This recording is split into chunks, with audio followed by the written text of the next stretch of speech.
things that regularly came up on graduate programs that I managed would be graduates and interns feeling slighted that they weren't trained enough or developed sufficiently, or that they were missing out on opportunities that others were being given. And I'll give you an example. There were two graduates working for the same team, and one of them went on a conference that the other wanted to go on. And it just struck me that perhaps the other graduate might have been actually quite good at getting across what they wanted in terms of their development and negotiating that with their manager. And that perhaps the other one may not have been so good at doing that. And it also struck me that, managers aren't mind readers. They're not going to know exactly how you want your career to play out, or, if there's any opportunity that you want to undertake. They're not going to necessarily know it. Maybe there's a manner of things going on that perhaps are distracting them, or that they just genuinely may not even know that this is the way you want to go, purely because you've just never mentioned it before. So my tip to you is, if you would like to, go on a particular opportunity, whether it's training or a conference, or get a piece of software, or, maybe you want to secondment or go on a particular project or take on a piece of work, meet a client, etc., whatever that opportunity looks like, you want to be able, before you talk to your line manager about it, to really think it through. So almost treat it like a business case, so that you're able to pitch it in the right way. So are you really wanting to go on it because little Jimmy's gone on a conference? Or are you alternatively thinking about, what it can do for your skill set and the career trajectory that you want to be on? Is it that it's going to improve particular skills that you have, or introduce you to new ones? Is it, how's it going to help the business or your team or your manager? Really think it through. And if you want to pitch it, or even just lay the seed, in your manager's mind that this is the way you want to go, then they could also be looking out for opportunities for you also. And then you're all on the same page. So rather than becoming unstuck later on when you see people around you sort of, getting particular opportunities, it may just be interesting to understand, why that might be, and really thinking through how you might pitch it. When I was managing teams, one of the things that I realised was that fairly early on, that there were often people that would approach me during the day, either by email or in person or by phone. And I would also have my own workload and my own targets and objectives. So trying to manage all of that, often with my more junior members of staff asking me lots and lots of questions that perhaps were quite discoverable if they had just asked others or done a bit of research.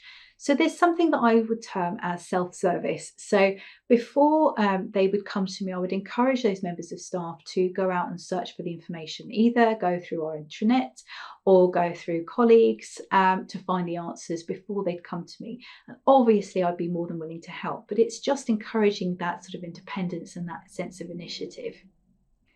The other thing that you might want to do, and there's no greater time to do it than when you're a graduate or an intern, is to have that space to observe. And it's really interesting to find role models or people that you're impressed with, whether they're your line manager or their peers, whoever you are impressed with, to really think through what behaviours are they exhibiting that you want to emulate in your own kind of skill set and your own career. So by that, I mean, when you're thinking of your line manager, for example, how are they reacting to pressure? How are they acting when things go wrong?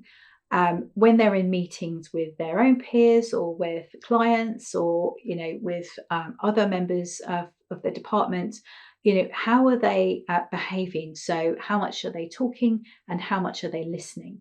And how much are people empathizing? So that's what you're trying to do there, is understanding emotional intelligence, right? The EQ, as people call it. So it's trying to understand how successful people operate. So how are people influencing others? And that's a really essential skill, particularly when you're a graduate and an intern, trying to, you're there for sort of relatively short periods of time, and you want to, really gain some momentum in your career. And so it's really by understanding how other people work and successfully, then trying to emulate yourself, that you'll really be able to really sort of project your or progress your career. There are two ways in which you can avoid misunderstanding or dispel any myths quite early on with your line manager. Because we know that these things can become a bit of a barrier to a relationship. One is by asking questions. Clarifying questions are really helpful. I know that you can use your initiative to go and find the answers, but if there really are things that you don't know or that are pertinent to you, then by all means ask them. The other thing is to seek feedback. Sometimes the way that the graduate perceives that they're working and behaving and actually is very, very different to the way that their managers or their peers perceive them. So just asking people around you how they think you're doing is actually really helpful, and not just waiting for the appraisal. I think regular feedback also helps shape how you behave and how you approach things. I hope you found this episode helpful in a better understanding what managing upwards is all about and giving you some ideas to take forward with your future line manager. If there's anything that's come up in today's episode or any of the parts of the series that you want to explore further, then please do book an appointment with a careers consultant. We're not just here for the job search, we're also here to help you in your transition to work. Before you go, if you found this video useful, please do like it. And also, if you'd like to remain in touch and know about any of the latest videos that are coming up, then please do ding that bell. Thank you.